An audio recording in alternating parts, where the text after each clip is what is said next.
ঢাকা বিশ্ববিদ্যালয়ের অধ্যাপক, আইন বিভাগের সাবেক চেয়ারম্যান এবং বর্তমান সরকারের আইন উপদেষ্টা অধ্যাপক আসিফ নজরুলের পদত্যাগের দাবিতে বিক্ষোভ করেছে ঢাকা বিশ্ববিদ্যালয়ের ছাত্ররা। প্রিয় দর্শক, সংবাদটা হচ্ছে আমার দেশ পত্রিকার ভারপ্রাপ্ত সম্পাদক মাহমুদুর রহমান, তাকে গ্রেফতার করা হয়েছে, সেই জন্য তার পদত্যাগ দাবি করেছেন ছাত্ররা।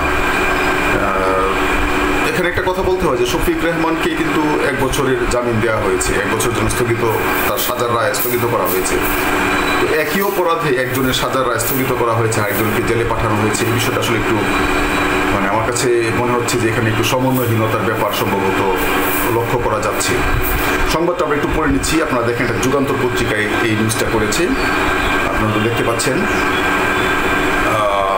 ঢাকা বিশ্ববিদ্যালয়ে আসিফ নজরুলের পদত্যাগের দাবিতে বিক্ষোভ। আমি একটু সংবাদটা পড়ছি। দৈনিক আমার দেশ সম্পাদক মাহমুদুর রহমানকে ফ্যাসিস্ট হাসিনা রেজিমের মিথ্যা মামলা দণ্ডের জন্য কারাগারে পাঠানোর ঘটনায় আইন উপদেষ্টা আসিফ নজরুলের পদত্যাগ দাবি করেছে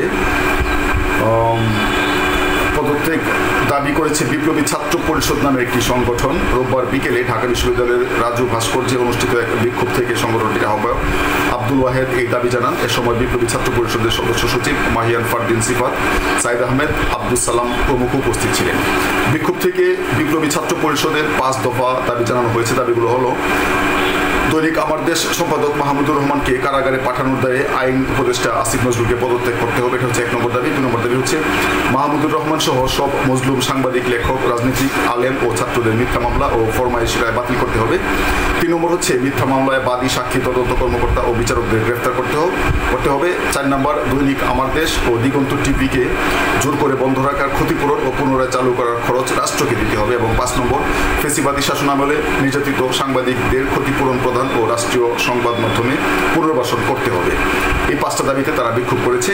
তার মধ্যে 1 নম্বর দাবি হচ্ছে অধ্যাপক আসিফ নজরুলকে উপদেষ্টা পরিষদ থেকে পদত্যাগ করতে হবে। প্রিয় দর্শক, অধ্যাপক আসিফ নজরুল কিন্তু ফ্যাসিস্ট হাসিনা সরকারের সময় যে কয়েকজন এই ফেসিবাদের বিরুদ্ধে কথা বলতেন, সোচ্চার ছিলেন, তার মধ্যে অন্যতম হচ্ছেন এই অধ্যাপক আসিফ নজরুল। কিন্তু উপদেষ্টা হওয়ার পরে তার 2-1টা কথা নিয়ে কিন্তু ছাত্রদের মধ্যে অনেকেই একটু তারা ক্ষোভ প্রকাশ করেছেন। কিন্তু এতদিন পর্যন্ত পদত্যাগের দাবি সেভাবে কেউ করেননি। এই মাহমুদুর রহমানকে কারাগারে পাঠানোর কারণে কিন্তু একটা সংগঠনের ব্যানারে এই প্রথম আমরা এই কথাটা শুনতে পাচ্ছি।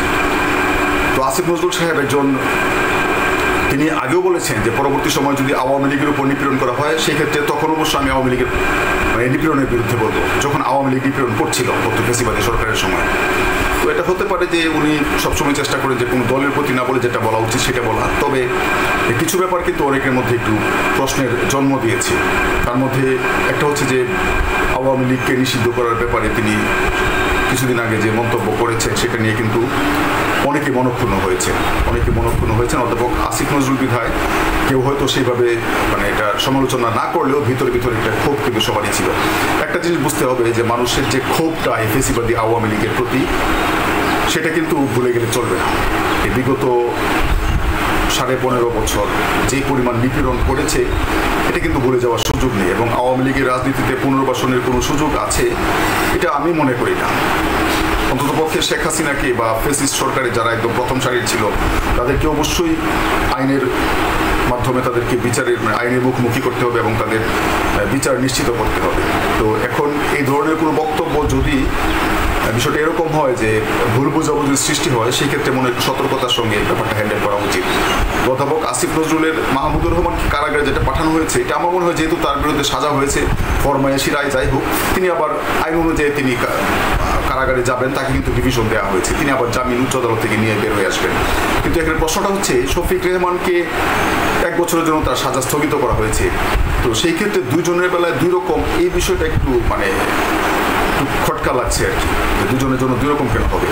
তাদেরকে কারাগারে পাঠাক, ফরমায়েশি রায়, কিন্তু সবাই জানে যে এটা সাজানো একটা মামলা কিংবা মিথ্যা মামলা, তারা আদালতে গিয়ে তারা আবার জামিন নিয়ে চলে আসবে। কিন্তু দুজনের বেলায় এটা হওয়া উচিত ছিল। আর অধ্যাপক আসিফ নজরুল তিনি